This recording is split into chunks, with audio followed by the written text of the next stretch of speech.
It's good to be back talking about racing, all things Formula One here in Paddock headquarters. Thank you for watching the program.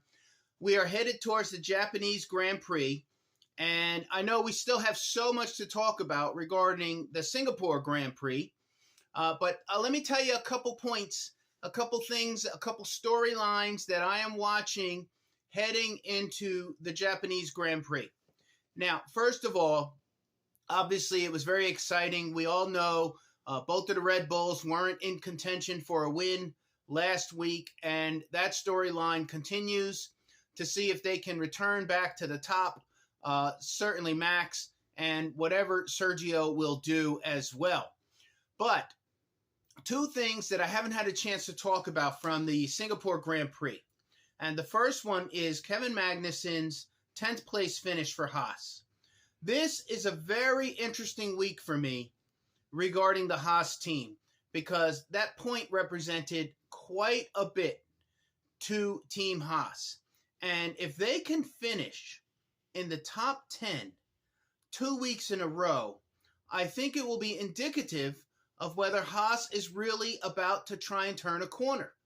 So I will definitely be watching them. Now, here it's Friday in the United States, so we actually have a Japanese practice session tonight at 10:30 p.m.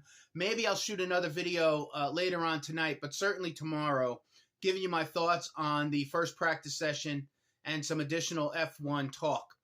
But I want to see if Haas is, because they've been just so bad and they've been so unlucky, it would be really interesting to see if they could put another car in the top 10 come Sunday's Grand Prix. The other point that I think really was worth mentioning, and at the beginning of the season, way back when, I had him as my one of my breakout drivers. I had two drivers that I predicted would be breakout drivers for this season. And one was Pierre Gasly at Alpine, and the other was Carlos Sainz at Ferrari. Now, Carlos is just really starting to get on fire. Ferrari has had a difficult year.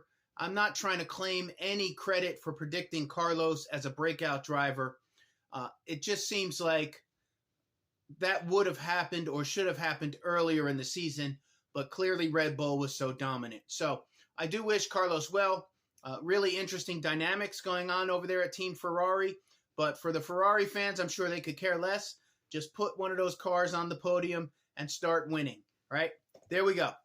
The second point was Pierre Gasly, of course. Now, Alpine started off, I thought they were really going to be pretty good to start the season, and they were terrible. They've had a really bad year. In addition to McLaren, their main rival, really started off the year just in the dumpster. But McLaren has turned around their season and is regularly putting cars in the top 5 and on podiums. Obviously, Lando came in second at the Singapore Grand Prix. But it seems like Pierre Gasly, despite all the chaos that's going on in Team Alpine, Gasly has picked up the team and literally put it on his back with some consistent wins, or not wins, consistent placings over the last couple of races. And Alpine certainly has a long way to go, but for Pierre Gasly, I think he qualified. I think he started 12th and ended up finishing in the 6th position, getting them some much-needed points as well. So congratulations to Pierre Gasly for really just holding it down with Team Alpine. Ocon obviously had some troubles during the race. He's a fast driver too, but it's the name of the game is consistency, right? It's not whether you can be fast. It's whether you can be fast consistently. It's not whether you're a good strategist. It's whether you're a good strategist consistently. That is the name of the game in Formula One. So I just wanted to bring up those 2 points. I am excited. I had a bunch of stuff going on. Paddock headquarters here, in the house and family events, which kind of tied me down. But I'm back. We're talking about racing on the regular. Japanese Grand Prix this weekend. Those 2 points. I'm looking at Haas. I want to see if they could put another car in the top 10. And I'm looking at Pierre Gasly, and I'm giving him max props for what he's doing with Team Alpine. Let me know what you think. Put something in the comments. I'll be talking to you. I appreciate you. I love Formula One. Thanks for watching.